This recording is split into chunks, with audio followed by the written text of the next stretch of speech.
As you guys know, we are keen on amplifying candidates that are running grassroots campaigns against the establishment and giving them the attention that they deserve in the face of COVID. Because let me just remind you all, everyone who's running right now is running from home. They're not able to knock on doors.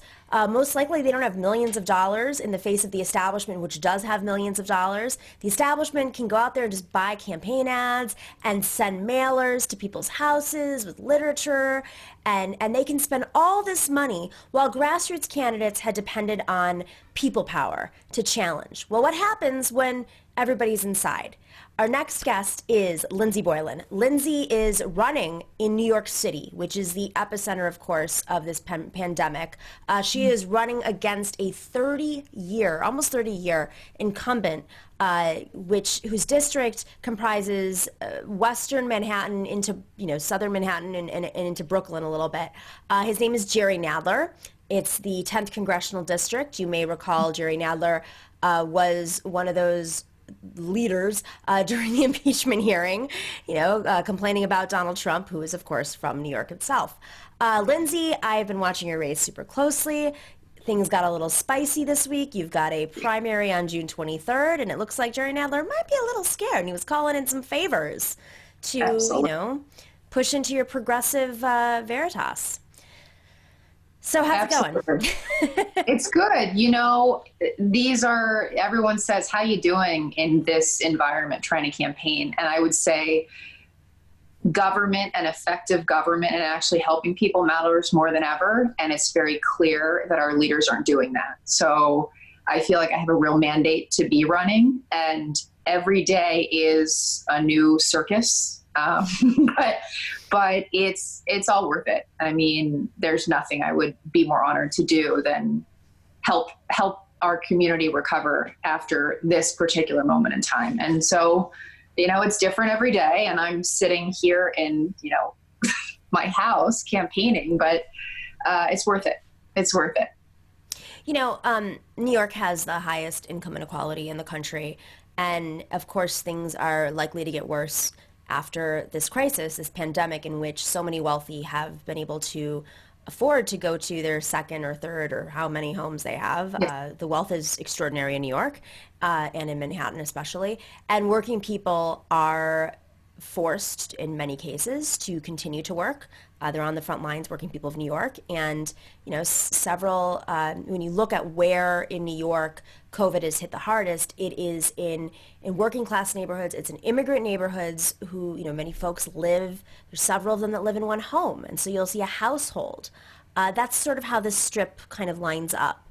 And it's extraordinary to me that you have New York City and the representation in your district in particular that just hasn't changed for so long, when this income inequality took place under their watch. And yet they can go out there and say, oh, I'm progressive. I'm a fighter for you.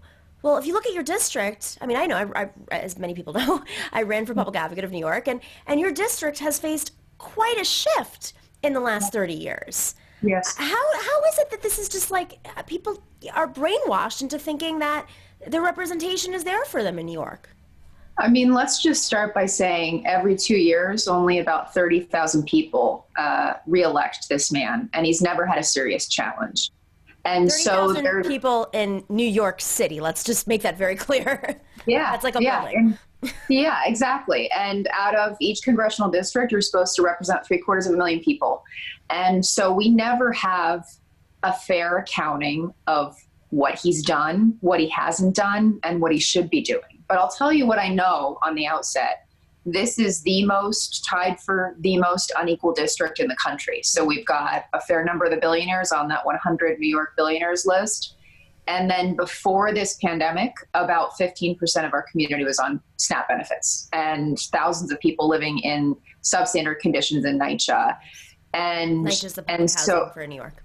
Yeah, it's New York City public housing. Thank you. And you see that now in such a pronounced way, because I can't knock on doors. So I'm calling people in our community. And yesterday I was on the phone with a gentleman who lives down the street from me in Fulton Houses, and he didn't want to get off the phone because it was as if I was the first person who asked how he was doing. There has been no accountability in his building. He's talked about the transformation of his own neighborhood when he moved into that building decades ago. He could see the waterfront, and now everything around him is luxury properties, and all of the stores have changed. Everything is gentrified, and right now all of those luxury buildings stand empty. And you see that at night in this district. You'll see entire buildings that have all the lights off, and you see the disparity. And yet when I talk to people, if they're in the city, they're struggling. They haven't received unemployment benefits, or the unemployment benefits aren't sufficient, or they didn't get enough money, or they're worried about their neighbors, and a lot of seniors on fixed income. And it's just totally unacceptable that this is the reality that someone who is apparently so powerful has produced. It took him 30 years almost to pass 3 pieces of his own legislation into law. And only one of those is substantive. The rest, the other 2 are symbolic. One is naming a building after the guy who died in office so he could get the seat. And that's the kind of stuff these incumbents do, because there's no accountability. There's no accountability. And unfortunately, the Democratic Party of New York is at the heart of that lack of accountability. So it's interesting. You're talking about these empty buildings. We've talked about this offline. When I ran for public advocate, it was really to be a check on real estate, the real estate developers who had been getting huge tax write-offs for decades. And it actually started under Trump. Trump got the sweetheart deal that was actually very controversial and illegal at the time. But he was able to get it because his father, Fred Trump, was such a big real estate developer and had influence and a large donor to the mayor and the governor of New York at the time, who were both Democrats. And there's this committee that was supposed to oversee, these types of deals, and it wasn't going to pass. And because of his father's donations, they pressured him, and they basically pressured all of the committee members, their positions, if it wasn't approved. And so that set the pattern of these real estate incentives, giving developers huge tax breaks to build these big buildings. But now there's this whole other element. You talk about income inequality, and I remember that, and the buildings being empty. I remember that New York Times article showing the empty buildings that were bought up. Yeah. And a lot of them are foreign oligarchs. And I ask you this question because they're using the real estate to store their cash because it's safer than banks in their countries who might seize their assets if they're, maybe shady dealings. And so this is happening in your district. I mean, it is the epicenter, at least in New York, your district and on the Upper East Side and maybe some downtown, for these types of deals. And yet you have Jerry Nadler, who is supposedly the Mr. Anti-Trump, who has never checked any of these deals. Trump's the architect of them. Well, and he's actually, even going back to when he fought to be head of the judiciary, there were a few people who've been in the judiciary for a similar amount of time. And he made the case that he had beat Donald Trump, and he had really held real estate development interests accountable in New York. But you don't have to look very far across the west side of Manhattan to see how much of a failure that has been, to see it not only, I think most pointedly in terms of Hudson Yards. And I understand that some of these projects, these massive scale developments, are really in partnership with the city and the state. But you can't be a leader and really one of the most powerful people in the state and in the city and not use that to push back against this endless parade of constantly building and looking at the programs that incentivize just doing that, EB5 funding, all sorts of programs that are supposed to and incentivized to help economic development, but really it's just been a runaway train for real estate interests, especially in the city. And because, as we know, our state is largely and has been really, just controlled by a lot of real estate interests and real estate money, the congressman should have played a role in being above that and really pushing back for all of this time.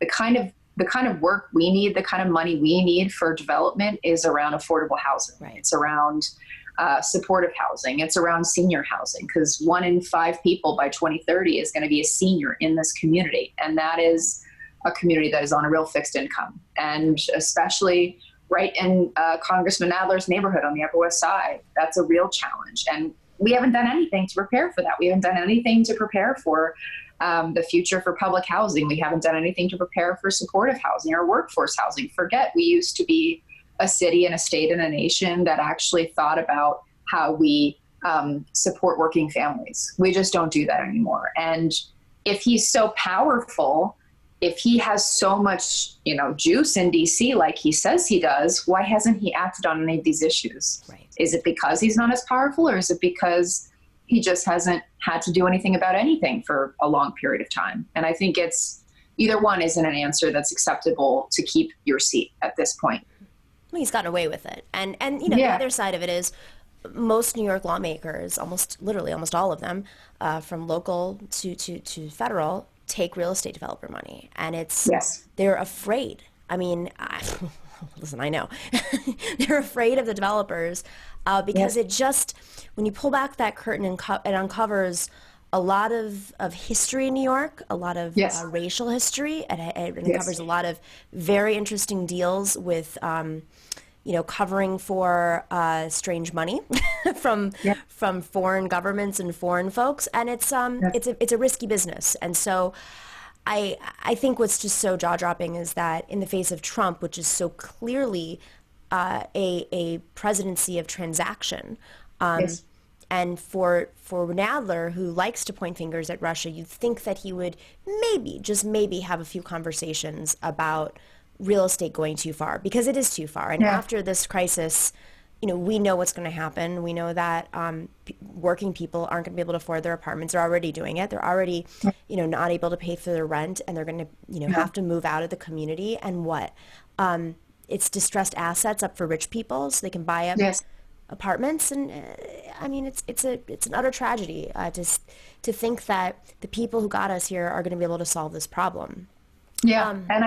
And I think it's not that surprising to me. Unfortunately, the more I peeled back at his fundraising, he's been known as quote unquote the liberal lion, but he takes almost half of his money every year for his campaigning comes from corporations. I know that this is a new development in our politics, but it makes no sense to me for people to ever take money directly from corporations when they're running for office, because it means that they expect something in return. There's no reason for that. And he takes money from all the people that he's supposed to regulate, directly from Facebook, directly from Google. And as the chair of the judiciary, he's supposed to regulate these really important questions around antitrust and the boundaries of privacy and monopoly. And it's all a farce, in my view. How can you possibly do that? I mean, it hasn't surprised me. It's just that a lot of people didn't even know this was happening because there's never been someone to challenge him. And maybe that's part of the reason why he's never really stood up for NYCHA, New York State Public Housing. He didn't mention climate change or really fight for it until it became, in the eyes of the Democratic Party, the issue to copy Bernie Sanders and, AOC and others on. He's a follower, not a leader. And it really shows right now. Well, it's really frustrating because the district is a very, with the numbers he's winning by, it's still known to be a higher turnout district in the city comparatively. Yes. Very educated, very, I think they probably look at themselves as progressive. So it's just mind-blowing that I guess the reporters aren't doing their job. They're not asking the tough questions. And, the New York media is very frustratingly, in my opinion, limited in their thinking, and they're kind of limited to the machinery, the machinations of New York City government. And there's this question of like, well, if New York's so progressive, why aren't they doing these progressive things? Even in the face of COVID, it took them a while to really step up. There's a lot of infighting, there's a lot of power grabs, but how much is actually happening in the face of a crisis?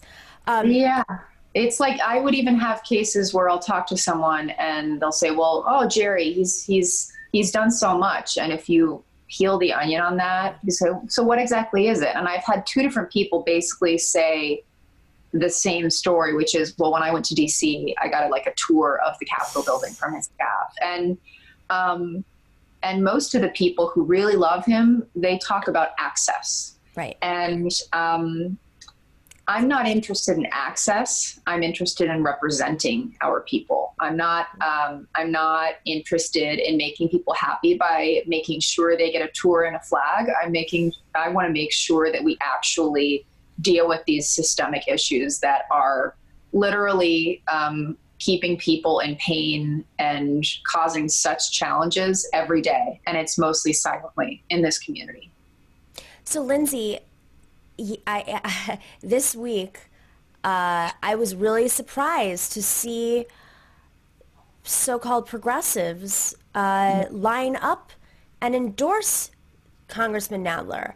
I mean, I say this not so much because they endorse somebody who's not as progressive as they say, or progressive at all, but that they even had to do it. To me, and I'm talking about Senator Elizabeth Warren and the Working Families Party, which is, for those of you who aren't in New York but know about the Working Families Party, the Working Families Party is housed in New York. It was born in New York. It is, all the ideas come from New York. There's some new leadership out front, but let me just be very clear. It is very consistent with the long-term structure. What we're seeing about the Working Families Party has been going on for a while, and I made the mistake of supporting them wholeheartedly, and I'm happy they supported Cynthia Nixon. I'm happy that they sided with a few progressives, but that doesn't mean that they're actually fighting all the way, and I could get into a whole other segment about that.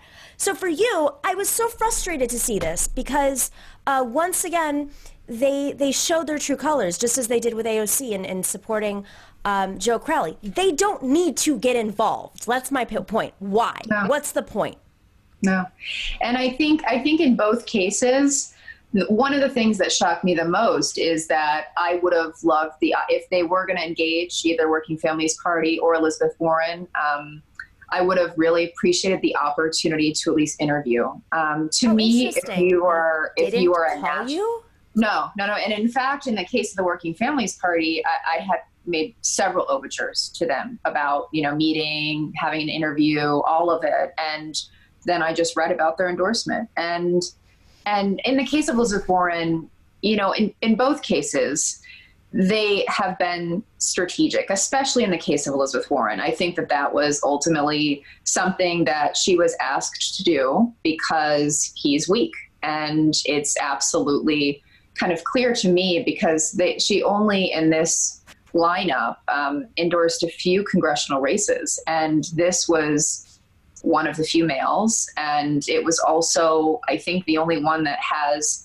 a real challenge ahead of them. And I'm fairly certain, based on the kind of intimidation that I've observed and that my staff has experienced, that it's absolutely something that was pushed or was requested or was traded. And I just thought Elizabeth Warren was above that. And if you even read the endorsement, it talks about him winning. Literally, it's a substance-free sentence about him. Some of these other candidates who got endorsements in the state assembly races, very impressive people, very impressive women in New York, which is wonderful. But his was, he knows how to win. I mean, what has he won? Oh. I have no idea what that means. Is that the three things he's passed in 30 years, naming a building after the guy who died in office? Is it him being replaced by Adam Schiff as lead impeachment manager to make the case, the most important case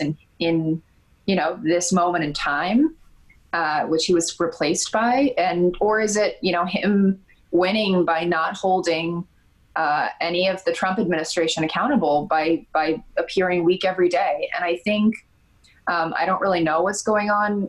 I've always been, I don't want to say fan, but I've always admired Elizabeth Warren. And I think just the process for that, given how much she herself has emphasized the importance of elevating the next generation of women leaders, how much I've thought of that message, how much I've conveyed it to my daughter, the Pinky Promise stuff. We did that when Pompeo made fun of her for that.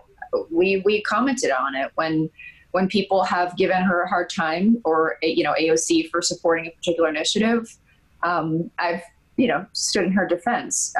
But I think, listen, at the end of the day, if I had to take a message away from it, he's really afraid, and he had to call in some major favor to make that happen. And I know a lot of my supporters will be listening and watching, and that's because of you guys. That's because of everyone who is really helping us and making it possible for us to win. And I think at the end of the day, as painful as it is to see someone that you've admired kind of make a decision that you think is not only not good for you, but more broadly, less than ethical, personally, in my view.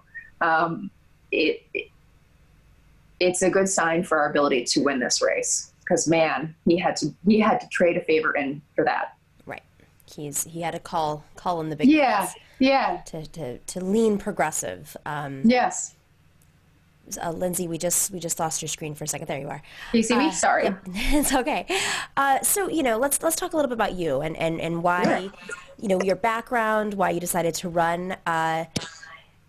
You've been involved in New York, and you've been involved politically, and you've definitely, it seems to me that going through this process, as I think this happens to a lot of folks, the process of running as a challenger radicalizes us, frankly. Oh yeah. Yeah. Can we talk about the radicalization of Lindsey Boylan? Yes. Well, it also fits. I fell in love with politics when I moved to Northern Virginia from Southern California. My dad is a Marine, and he got an opportunity in Northern Virginia. We moved. I was as sort of quirky as I am now, but in high school that isn't a good, it's not a great look for some teenage girls. So I found my place going to Capitol Hill and, cutting class and listening to congressional hearings. So super cool. And I fell in love with it. I admired Hillary Clinton, who had just become senator. I ended up going to Wellesley College, where she went. I was a political science major. I worked all 4 years as a student worker in the political science department. I am a lifelong Democrat. And many things happened to me in the last 2 years that really made me see how much the Democratic Party is missing of people's pain in this country, and how much is rhetoric and how much is self-preservation as opposed to helping people. And you see that at every level. And as someone who, I started my career in urban planning and managing parks in the city of New York. And then I went into municipal finance because I wanted to understand how you fund infrastructure in government. Someone who worked for the state of New York, who worked for Governor Cuomo. That he loves I think all of these experiences, I've never lost hope or the sense that we can change things, but I've certainly lost confidence that the people who are in positions of power are the best ones to do it. Yeah. And I really, after 4 years working for the state, ultimately working for the governor, I was appreciative of that time, but it's not the culture that I wanted to have my life be about. So I learned what I could, did what I could, and I did good work. But when I left, you could see the world from a very different place. And I became really inspired, especially by Bernie, and especially by a lot of these progressive women that had really come out and said, this isn't working. This isn't working for anyone. What is our country about? Extreme inequality and climate change are the two great issues of our generation. And we have people who've been in DC doing virtually nothing about either of them.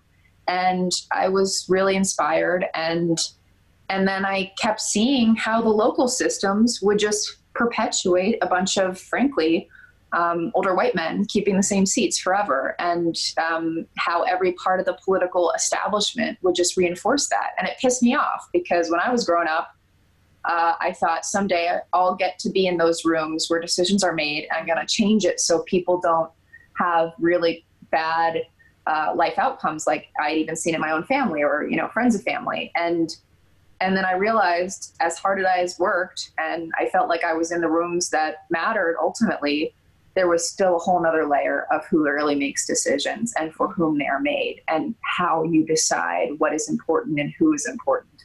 And I think we've been going about it the whole wrong way for quite some time in this country, and especially the Democratic Party. So I have to ask you, there's a couple people who've done this. They were Cuomo, working in Cuomo's office, which is the governor's office. We have to be clear, that's the state. So he controls every aspect of the state. Who've since flipped on Cuomo after working for him. So can I ask you about your experience? Alessandra Biaggi also has this, and she's in the Senate now at war with him. I mean, they battle it out, and I think it's very hard for people to understand how sometimes the system really does radicalize you when you get to know people. I am. After 4 years, I was probably the most senior and only senior staff member with a young kid, a mom with a young kid, at least. I would wake up at 3 a.m. on Mondays when necessary and drive up to Albany so I could put my kid to bed before the night before.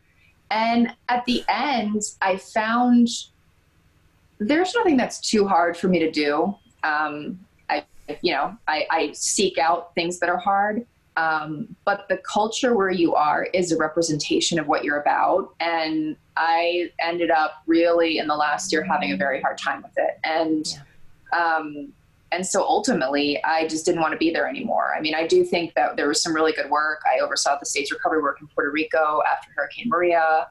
A lot of the important work we did trying to diversify the state's economy, which is going to be really important now. But I hated the culture of the administration. And I knew that if I wanted to stay passionate about this world that I love so much and that feels like my calling, I had to make it up as I go. And I have a campaign manager who's a mom. I have a communications director who's a mom. Most of my staff is women. And I'm not saying it's only women, but I wanted to have a place that reflected the kind of the world and the kind of much more diversity of experiences that I wanted to see. And I'm very critical of the governor on Twitter. I'm very critical of some of the decision-making that I see now, particularly with the budget cuts and who is going to be hurt the most, which is never the people who should bear the brunt of our budget cuts, our kids' education system, all of it. And I just said enough. And it's been really freeing because you spend so much of your time learning all the things you can to be useful. And now I think I'm at that point in my life where maybe I'm unlearning some things because I don't have to take that system just because that's how and who is in power. And I think the era of a few strong sort of machines isn't going to cut it. It's not going to produce anything good for people, for New Yorkers, and especially for people who've been left out of power for a long time. And I just, I'm so excited for things to change. And I have been welcomed with open arms to the progressive movement. It's about responding to people's pain points and finding solutions to the real problems in real people's lives. And I'm never going back. And I think the country is going to change to reflect that. You wonder how quickly we're going to have Medicare for all. You wonder how quickly we're going to have true housing as a human right and how we will deal with that. But it's going to happen. And I think that our district, especially, as you mentioned, is a progressive district, and people want the best for their neighbors and they want the best for themselves and their kids. And they're not getting it right now because it's extremely unequal. And so many people in your district, you talked about the Upper West Side, have been there for generations. And so they remember in New York. I mean, I know that I came across that all the time when I was campaigning up there. So many folks say, this just isn't the New York that I remember. I don't, they're, like you said, the views of out their windows have changed. There are glass towers all around and the community stores and that culture. When you remind people of those stories, when you remind people about what, I'm not saying New York was ever perfect, definitely wasn't, but there was a community at least to it. It wasn't a bunch of Chase banks and we're losing that retail. I mean, the Upper West Side. I mean, I came originally to New York and got engaged in urban planning because I was inspired by Jane Jacobs, and she talks about the life of New York, and she was a great fighter in our community in this district. And the loss of all our small businesses, our retail fronts didn't happen overnight. The giveaways for huge conglomerates like Related and the like didn't happen overnight. Yep. And that's why I get really pissed, and we should all be pissed, because there's been so much of a mirage put in front of who's responsible. We see that now even with the mayor and the governor and the federal government. Everyone wants to say someone else is responsible. Well, we all have to be responsible for the future. And the biggest piece that has been missing, in my view, is federal support, federal money, federal legislation that should be helping New York. And especially now, because we have been hit the hardest by this crisis, and we send a tremendous amount of support to DC every year, and we're not getting it back. And it's not going to New York City. And it's not going to our kids. It's not going to our seniors. It's not going to our most vulnerable communities that need to have top billing in our decision making. That's a great way to end this, because I do think if there's something that illustrates the disconnect in New York, New York is a hyperlocal town, and you hear a lot about the mayor and the governor. You don't actually hear a lot about the federal lawmakers, with the exception of AOC, of course. It's crazy to me that our local leadership and our federal leadership do not exchange more conversations on controversial issues. They don't weigh in locally often. No, not at all. I had seen Nadler at one event in 4 years when I worked for the state and the governor. Was it an unveiling? Let me just guess. Yes, it was an unveiling. It was at Moynihan Station.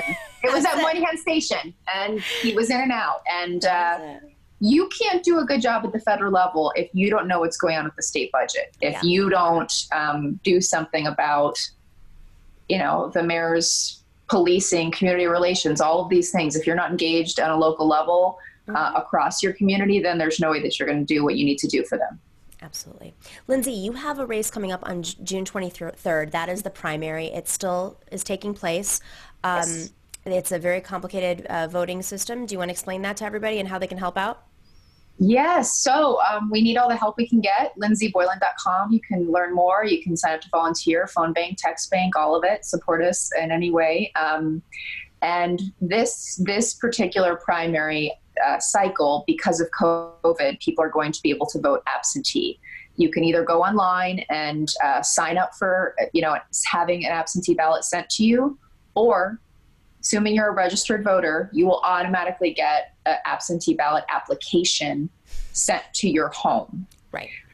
If you're somewhere else, you can say you've got to pick it up, or online say, please have my ballot sent here. You will be able to vote absentee that way. You will also have an extended period, 9 days, to vote in person, because in the last year we changed the legislation at the state level, so you can not just vote on election day, but you have a more, extended period of time to actually go in person. And then you can, of course, vote on election day. But we want to make sure people are staying home if they can. The real challenge here is the Board of Elections going to do what it needs to do with enough time to make sure people have their ballot applications. We're all pushing on that front, which maybe will warrant another conversation as I know a little more. But you can vote in person on the date of the election, 9 days leading up to that, and by absentee. And we need as many people as possible to get out and vote. And if they do, we win. Absolutely. And I think that's also one of the reasons why he's scared. He has no sense of who's going to turn out and how they're going to turn out. Yeah. People understand. It's not something that they can even verify. Yes. Lindsey, you're campaigning hard from home. You're doing town halls. You're doing constituent calls. It's a whole new world we're living in. But we're just grateful to you. Thank you for staying in this fight, for highlighting these issues, and we'll be watching your race very closely. Thank you so much, and thank you for your time.